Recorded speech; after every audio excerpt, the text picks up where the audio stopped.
என்னம்மா நைட் டின்னருக்கு என்ன ஸ்பெஷல்மா? டின்னருக்கு தான் ரெடி பண்ணிக்கிட்டு இருக்கேன். நைட் டின்னருக்கு தோசை. ஆனா சட்னி மட்டும் கொஞ்சம் டிஃபரெண்டா செய்ய போறேன். தட்டு ஃபுல்லா என்ன வச்சிருக்கேன் பாத்தீங்களா? கேரட்டை வச்சு ஒரு சூப்பரான சட்னி பண்ண போறேன். ஏதுமா கேரட்ல சட்னியா?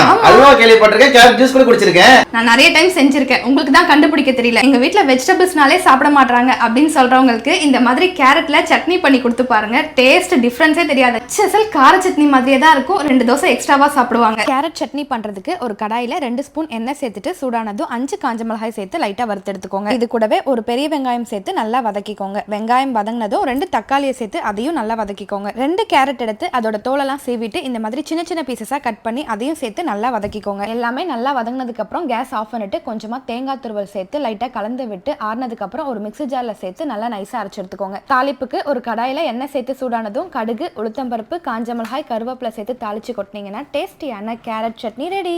Carrot chutney ready. அப்படியே சுட சுட தோசையோட அப்படியே அந்த சட்னியை வச்சு சாப்பிட்டா அடடா பிரமாதமா இருக்குங்க. ஸ்பெஷல் தக்காளி சட்னி மாதிரியே இருக்கும். கண்டிப்பா ட்ரை பண்ணி பாருங்க.